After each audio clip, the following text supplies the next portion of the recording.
Hi, this is Mike from Mike's Unboxing Reviews and How To, and on today's video we're doing a BIOS tour of the ASUS Strix Z590-F gaming Wi-Fi. This is a pretty high-end board for the Intel 11th Gen and 10th Gen processors. So we're going to have a quick walk through here and check out some of the key features. We won't be covering every single aspect of this BIOS, but some of the things which you probably need to know, and there's going to be some things which I don't know. So if you know what they are and I've not mentioned them, please do let us know in that comment section. It's going to be helpful for other people watching this video. So we'll start off first of all. So this is the main page. And you've got an option actually for easy mode or advanced mode if you press F7, as noted at the bottom here. So you've got options for hotkeys, last modified, easy mode, etc. So press F7 and you can switch between the two modes. And this may be the mode that you start off on. So this is probably going to be the easiest one for us to actually begin with. So obviously time and date, etc. Top section. You've also got options for changing the time and date there, should you wish to do it manually. You've also got options for changing your language. You've also got search. So if there is a setting that you're trying to find but you can't find it because it's tucked away, you can just click on the search icon, type in what it is you need to do, and you can look for it that way. You've also got a quick option for your ASUS Aurora for turning off the LEDs, etc. You've also got quick access to the resizable bar feature should your graphics card support it. And also there's a quick section there for MemTest86, which is actually built into the firmware. So if you want to test your memory before you get installing Windows and all that other kind of good stuff, then you can see what your memory is capable of here. In this main panel, you've got your information. So like I said, ROG Strix Z590-F gaming Wi-Fi.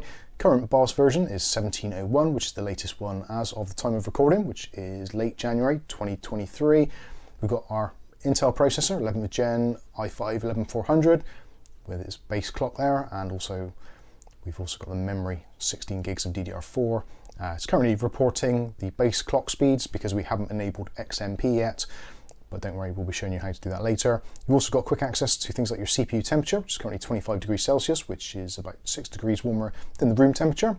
We've also got CPU core voltages and motherboard temperatures, etc. The motherboard's actually on an open test bench at the moment, so yeah, it's got some pretty good temps because it's pretty cold in here. DRAM status tells you which RAM sticks are actually in use, so if you've got 2 sticks installed but it's only showing up 1, then you've probably not seated it or you may have a fault, so do check that. Check for debris in your RAM slots. You've also got quick access for XMP and XMP profiles, so you can choose enabled or disabled there. And also you've got options for the Intel Rapid Storage Technology, or IRST. You can choose to turn that on or off. You've also got your fan profiles there as well, which is a nice easy way of getting a hold of it. You can see that your fan is spinning on the CPU, low profile one at the moment spinning, so that's doing very well, keeping the temps under control. And obviously if you've got any other fans connected to any of the other headers, they should be reporting their RPMs here. If they're not, we can change that in fan control, which we'll take a very quick look at now. So in fan control, this is your Q fan tuning. That is the thing I would suggest to do first of all. Click on Q fan tuning. It'll go through and it will speed up and slow down all the fans that are connected and then work out what they're actually capable of. Then you can go in and change individual settings. If for some reason you're finding your chassis fan, maybe chassis fan 1 for example, isn't actually running as it should do, then that's probably because it's got auto detect set as default. So you may want to change it to DC mode if it's a 3-pin fan, or change to PWM mode if it's a 4-pin fan. Once you've done that, you can actually go in and change your settings. You can if you want to. You can leave it as standard, or you can choose a silent profile, a turbo profile, full speed, or you can take manual control and then you can move around the points as you see fit for your particular fan setup. Some fans run very noisy, so you may want to drop this right down. Okay, entirely up to you and also your fans. So you can apply those settings when you're happy with that. Other things, you've got Water Pump Plus, which is the high performance output. So if you don't want your pump running at full speed, you can go ahead here and adjust the curve accordingly. Same with the standard AIO pump. Again, if yours is running full speed and it's a little bit noisy or gurgly, you can reduce that. Click on apply and that will save the settings. And also you've got options for your VRM heatsink fan if you have the optional ASUS VRM heatsink fan attached. Again, that is set to not kick in until it gets to around about 50 degrees Celsius and then obviously ramp up accordingly. So that is Q fan tuning and how that all works. My main takeaway from this is essentially just make sure that you've got your headers set correctly. Auto detect doesn't always do a particularly good job, so I would choose the appropriate mode for your fans. So also we've got AI overclocking, so you can go into there and you can choose the AI overclocking feature This will only be activated if you've got an unlocked CPU. We're currently on the 11400 non-K version, so we don't have ability to access this. So if you're finding this is not able to be changed, it's because you don't have an unlocked processor or K series processor. Boot priority, so this is your boot drives. Normally you'd have a lot of drives populated here and you can drag them to the appropriate one, so whichever one you feel is more appropriate, or you can choose your boot menu by going into F8. Obviously no drives attached at the moment, so we can't show you that, but you get the general idea. So that is pretty much everything you can go to there. Let's go into advanced mode and dive a little bit deeper. So now we're in advanced mode, pretty much the same deal. So time and date at the top again as per usual, and quick access to some of the features there, resize bar, Q fan, etc. You've got my favorites, which is the first one. So this will take you into anything you save in your favorites. You can actually configure this however you want to. So we're not going to go into this because, well, your favorites may not be the same. So we're going to main, so you've got your BIOS information, which could be useful if you need to update your BIOS for some reason, LED version for the onboard Aurora sync, etc. Processor information, system time dates, etc. And we've also got security. So if you go into security, you can actually set a password for the BIOS, either on an administrator level or a user level, whichever you choose to do. And that is pretty much for main. So into AI tweaker, so at the top here it tells you about all the settings and what it's currently running at. So your turbo mode frequency, what it's heading for, all that kind of stuff. You've got your AI overclock tuner, you can set it to auto, you can choose manual, or you can choose your XMP settings for your RAM. And again, you see the RAM timings there, etc. So if your memory has got more than one XMP profile, you can choose whichever one is appropriate. Or if you want to, you can go ahead and do all of that manually. So I'm going to set to XMP2. So we've got our settings there. We've got your base clock frequency or B clock. So this is a way of maybe being able to tweak your processor a little bit, so you can adjust your base clock frequency. This is separate from the multiplier. So if you want to maybe try and overclock your non-K processor in here, you can add a little bit on there. So maybe set it to 102. That sort of thing, and that will basically speed up all of the PCI Express as well, so do be careful with that, otherwise you could get system instability depending on the quality of your components. You've got your spread spectrum, which you can choose to enable or leave to auto. This basically will kind of reduce EMI emissions or try and mitigate them, so should you be getting instability with your B clock frequency when it's set a little bit higher, you could maybe set it to enable to make it a little bit more stable, that sort of thing. Next up, we've got the ASUS multi-core enhancement. So this is something which I would probably set to enabled if you've got some decent cooling. Set it to auto if you're using the stock cooler. I would probably recommend changing that anyway, to be honest with you. And if you choose disabled, then that will enforce all limits of the Intel specifications, which will quite literally hamper your performance quite dramatically. So I would leave it to set to auto or enabled. So I'm going to choose enabled, so this is going to remove all of the Intel enforced limits. So we've got SVID behavior, you can change that should you want to. That's based on the CPU quality. Again, I would leave that set to kind of auto. It will work out what is safest for your processor itself. You've got your AVX rated control, so you can choose to enable or disable AVX. You've also got your CPU core ratio. Now, if you're using a locked processor, then you're not really going to be able to do a lot by this, but you can also sync it as well. So you can choose by core voltage, you can choose by core usage, you can choose sync all cores, or you can choose auto and it'll just take care of what it needs to do. Again, probably best set to auto. You've got your memory controller, your DRAM frequency, so you can set to auto, or you can choose your 1-to-1 ratios or your 1-to-2. 1-to-1 generally gives better performance, but some RAM you may find that you can't actually choose that. So you may be kind of limited to 1-to-2 if your frequency is a little bit high on your RAM or doesn't fit in with the frequencies that are available. So you've got your DRAM frequency, so you can, even though you've enabled XMP, you can still go in and change the frequency manually should you wish to. So we're on 4266, so we could always maybe drop it a little bit if we're getting instability, or just to get that 1-to-1 ratio. So you've got the options for that. You've got your DRAM timing control, so you can manually set all your timings for your RAM. You've got your DigiPlus VRM, so this is your load line calibration. So if you have got a K-rated processor, which will allow a little bit of overclocking, you can adjust your load line calibration for overclocking. And it's got a recommended level there for OC, etc. So you can choose what you want. Again, Most people will probably find this absolutely fine with auto. You've also got sync AC/DC load line with VRM load line, which you can choose to enable or disable. CPU current capability, so you can choose that, so you can actually allow it to use more current than it should be able to. Again, I will set to auto unless you know what your processor is capable of. Got CPU VRM switching frequencies, VRM spread spectrum, CPU power duty control, power phase control, graphics load line calibration, graphics current capability, so lots of things in here you can tweak should you want to. So tons of settings there. I'm not going to go through them all because generally they're probably best all set to auto. Also, we've got the auto voltage caps. Again, I would leave that set to auto unless you have a specific reason not to. Then you've got your internal CPU power management. So you've got your TCC offset tables, activation offsets, package temperature threshold. So again, if you are getting to the point where you're getting really warm or you want to squeeze a little bit more out of it, you can manually adjust your package temperature threshold. Lots of other things here for CPU cache, CPU graphics current limit. Again, all those kinds of things, I would say you're best leaving those to auto unless you really do know what it is you're actually doing in there and also what your processor is capable of. Next up, we've got the thermal velocity boost. So this is a, well, can be quite a good thing to actually enable.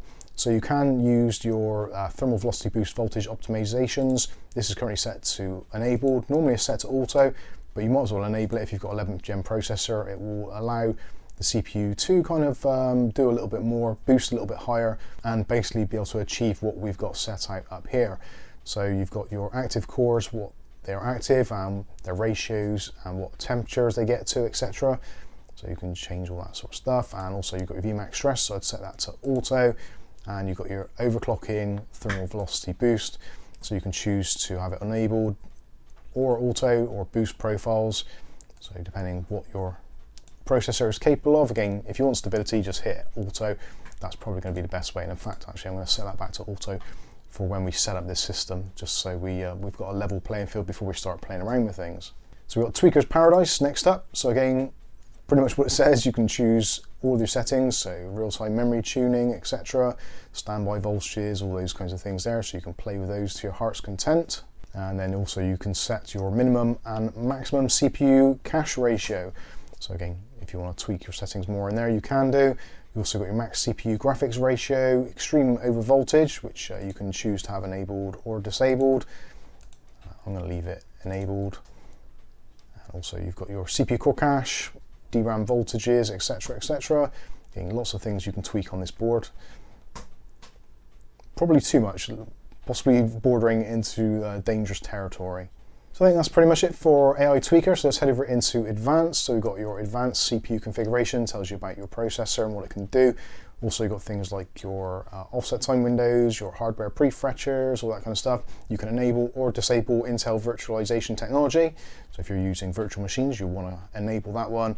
Active processor cores, so if for some reason you do not want all of your processor cores active, you can choose to disable them in there. And also you've got your overclocking lock on there as well. You've also got hyperthreading. I would suggest leaving that enabled unless you've got a specific reason not to.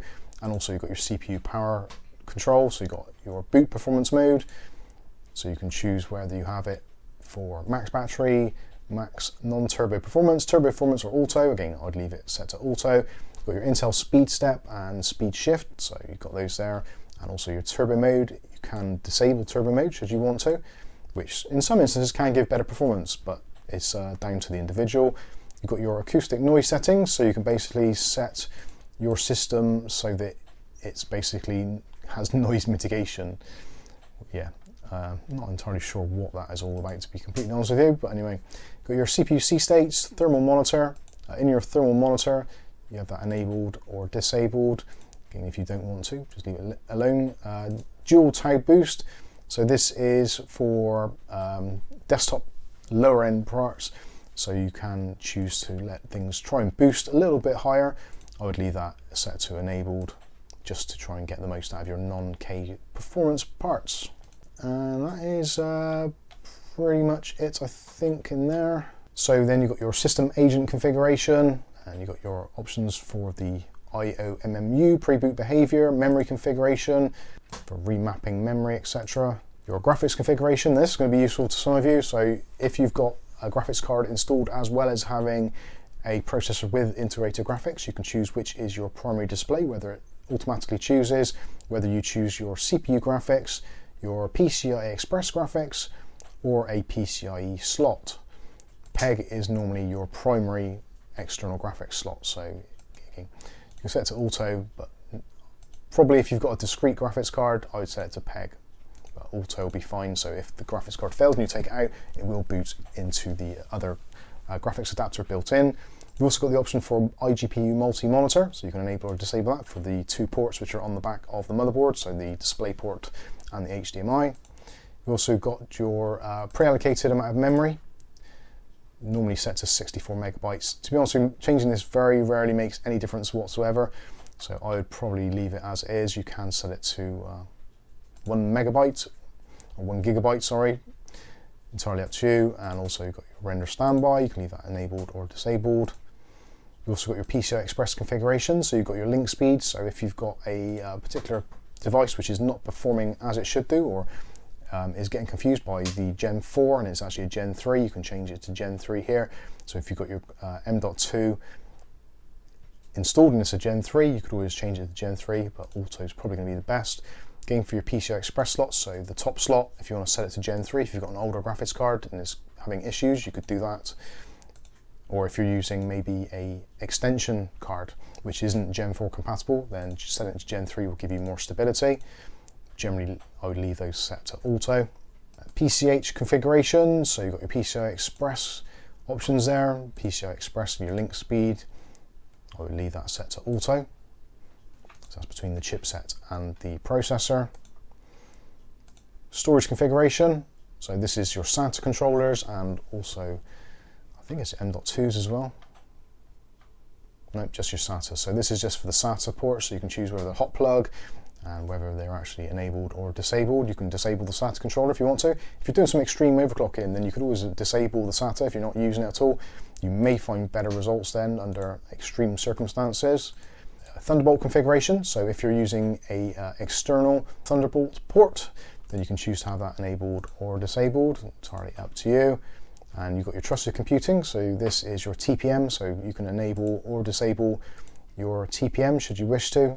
If you're using Windows 11, you're probably going to want it enabled, and you can choose banks, etc., all that kind of stuff. But basically, you're probably just going to want enable or disable for that one. PCI subsystem settings, so this is basically kind of a resizable bar selection. So if you want above 4G decoding and resizable bar enabled, you can enable those there, and that is your IOV support, so you can enable or disable it also there. USB configuration, so you can choose to enable or disable individual ports should you want to. Some people do ask for that for some reason, I'm not sure why, but you can do that. Legacy USB support and also your XHCI handoff, I would leave those as enabled. Network stack configuration, so this is for kind of boot ROMs, that sort of stuff over the network. And you've got your NVMe configuration, there's none installed at the moment, so we can't do anything in there. Onboard devices, so this might be useful for some of you. So you've got your USB audio, which is basically your onboard audio. It says USB audio, but it is actually basically onboard audio. Don't be confused by that. So you can enable or disable your onboard audio. You've also got your Intel LAN, I think it's 2.5 gigabit Ethernet on here, so you can choose to enable or disable that should you need to. You've also got your USB power delivery in soft off state, so if your keyboard and mouse or other peripherals like your headset have got RGB on them and they're driving you mad whilst you're sleeping, you can choose to turn your power delivery either on or off from that setting. You also got the integrated Wi-Fi controller, you can choose to enable or disable that, and also for Bluetooth. So if you just want Wi-Fi and you don't want Bluetooth, you can go in and disable your Bluetooth and vice versa. You also got your LED lighting, so this is where if it's driving you insane, then you can turn those on. So when the system is in working state, you might also have them all on if you want your RGB. When the system is in sleep, hibernate or soft off states, then you can choose to have it either stealth mode, Aurora only, or Aurora off. So you can turn it all off or just choose stealth mode, whichever you want to do. It does give you more information on that at the bottom there.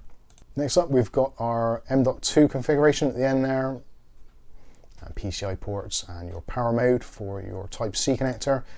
So you can choose whether or not it's enabled for power. I'm not sure why you'd want to do that, but anyway.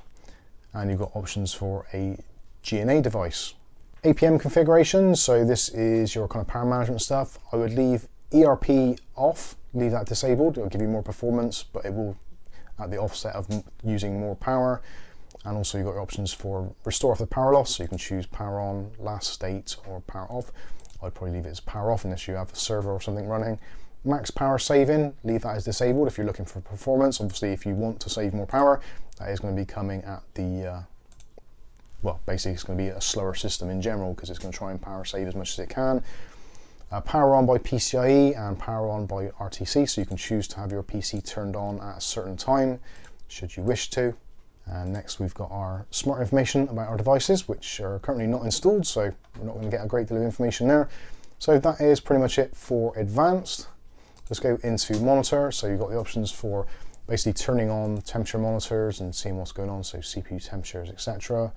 Tells you what's going on there. You've also got your fan speed monitor, which is basically replicating what's in QFan. You've also got your voltage and current monitor, so it tells you, so if maybe you think your power supply is on the fritz, you could see what your voltage is like. So if these are swinging around all over the place, even when it's in BIOS, then you may find that your power supply might be needing replacing.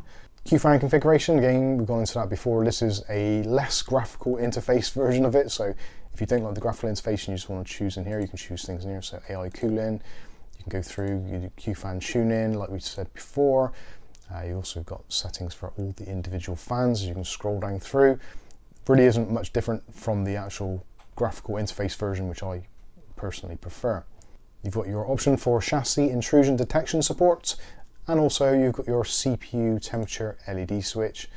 So you can choose if your CPU LED will light up to indicate a high CPU temperature, which is interesting. I'm going to disable that. And that is pretty much it for monitor. Next is going to be boot. So you've got options for enabling CSM. If you've got a CSM device, like an older hard drive or something, or an older graphics card, you should enable CSM. You've also got secure boot. Again, depending on your setup, you may need to enable or disable that. Currently, this is in custom and others, but I would generally say if you're using Windows, just set it to Windows UEFI mode and set it as standard. You can also do key management, etc. in there, should you need to. That is pretty much it for there. Boot configurations, this is going to be where you can choose what happens. You've got fast boot, you can turn that on or off. You've got your boot logo display, post time, numlock status, etc. Setup mode, and yeah, basically all those kinds of things there. If you have boot drives connected, you've got boot option priorities and boot override, but we don't have anything installed, so not a lot we can do there. Next we've got tools, so we've got the Easy Flash 3 utility, so this is for BIOS flashing. You can go in, if you've got a USB stick with the BIOS on there, you can go ahead and flash your BIOS internally from in here. Then you've got your BIOS image rollback support. I would always leave that as enabled just in case. And you've got your published HII resources. You've also got your ASUS Secure Erase, so that is for erasing drives. You've also got Flex Key. That's actually an interesting one. Flex Key is for your reset button. So you can choose to have your reset button as a reset button, or you can choose it so it turns off your lighting. So you can turn your ASUS Aurora on or off, or you can use it as direct key. So that will basically mean if you press it, it will go into the BIOS. So yeah, that'll boot straight into the BIOS, which might be useful for some. I'll leave it set as reset for now, but you can choose it however you want to. You've got your setup animator, ASUS user profiles. So you can assign and save profiles and name them. So if you're trying to do some tweaking, you can do. You've got your ASUS SPD information. So this is about your RAM sticks, telling you more detailed information, the manufacturers, etc. You also got Armoury Crate, so if you don't want the annoying pop-up from Windows saying to download and install Armoury Crate, you can disable that, as we are going to do. And also you've got My ASUS, so you can download the My ASUS service and support app. Again, we're going to set that to disabled, entirely up to you though. And also you can go straight into memtest from here. And I think that is pretty much it. Obviously the last one is exit, so you can use, if you're not sure what you've done, you can just load their own optimized defaults for the system. That in most instances will probably work best. You've also got option for saving all your changes and reset. This is what most people are going to want to do. If you're not too sure and you just want to get out and you'll come back to it later, you can discard changes and exit. And also you can choose to launch the EFI shell from a USB drive, basically boot into Windows, that kind of thing, from saving. So there we go, that is pretty much it. Hopefully this video's been useful for you, with a little bit of a tour there, looking at the different settings. I think for most people, enabling XMP and tweaking your fan settings and maybe turning off your RGB is going to be pretty much it. If you've got any comments or questions, please let us know in the comment section below. But for now, I've been Mike, this is Mike's Unboxing Reviews and How To, and hopefully we'll catch you in the very next video. Thanks for watching.